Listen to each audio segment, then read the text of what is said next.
Morning YouTube, just a couple quick tips from the shop. When you're sharpening your blades and you want to get them clean, clean saw blade is very important. When you get pine and pitch buildup on it, if you're using softwoods or oily hardwoods, you get a lot of buildup, especially around the tooth area. You want to keep them clean. Easiest way to do that is scrubbing them. There's a lot of products out there that you can buy for cleaning your blades, but honestly the best thing that I found is right, WD-40. Just spray a liberal amount all the way around the edge of the blade here. Get you I like the brass bristle brush, and just scrub along with the teeth. Don't scrub against it, scrub along with the teeth.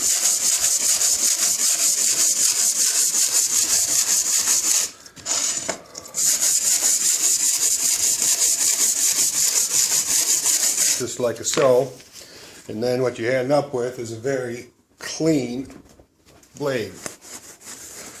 And that's ready for sharpening. Now what I'll do is I'll take this over to my sharpener, I'll sharpen it, and then after it's sharpened I'll put a coat of wax on it. And what do I use for waxing? Minwax, paste finishing wax. It really works well on the blade.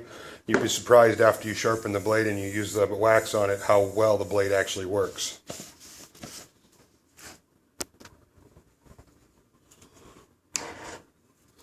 Alright, here we are at my blade sharpening station. This is a little jig I made.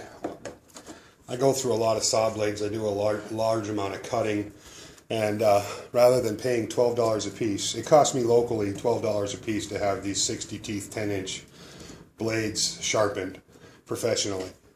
So what I did is I made a jig to do that very thing, and I'm using just an angle grinder with a 4-inch tile cutting bit.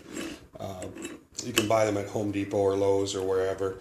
I usually get the Skills brand because it's about $8. If you get the other brands, they can be anywhere up to $24 to $30, but you don't really need to spend that kind of money. Just a real simple jig that I set up. The head itself rotates. I can pitch it at an angle if I need to, on the lateral position or on the perpendicular position, or on the horizontal position. I can also tilt it this way just by making some adjustments. I can also move it back and forth with this screw I put in here. And right now what I want to do is adjust it so the teeth are aligned perfectly. This is at 90 degrees, and this will be, I want this blade to line straight up with this so it hits it up really flat on that plane. So what I'm going to do is use my screw adjustment to move the blade in. And this jig is just temporary. I've got to make the permanent one here. Just played around with some ideas. Whenever I build a new jig or machine, I guess I'd like to I like to build a prototype to see how it's functioned, and at that point I can make any improvements.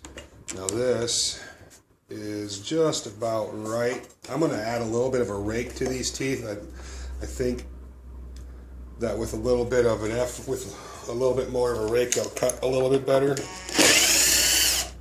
So, pardon the noise of the drill here. I don't have my stop in, but I need to add that to this jig.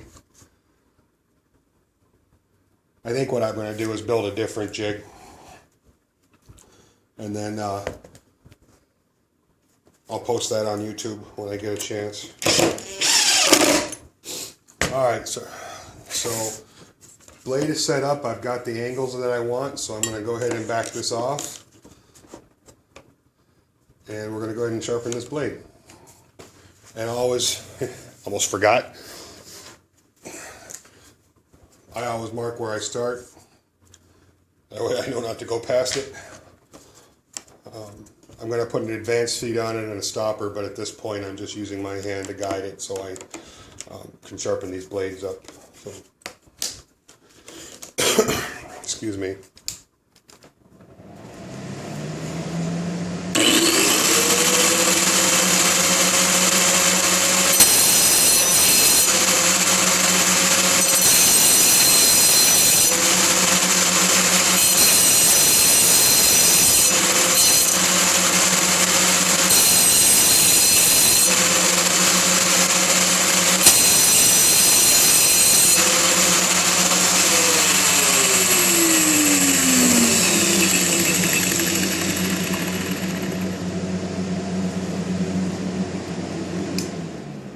After I do a few teeth, I like to stop and check it to make sure I'm getting the grind all the way down past the old steel. Looks like I need to add a little bit more time to each one. But that's it. And when I'm done with that, I'll put my coat of Minwax on it. Minwax polishing wax. Let it dry and buff it out, and then these blades will cut through wood like butter.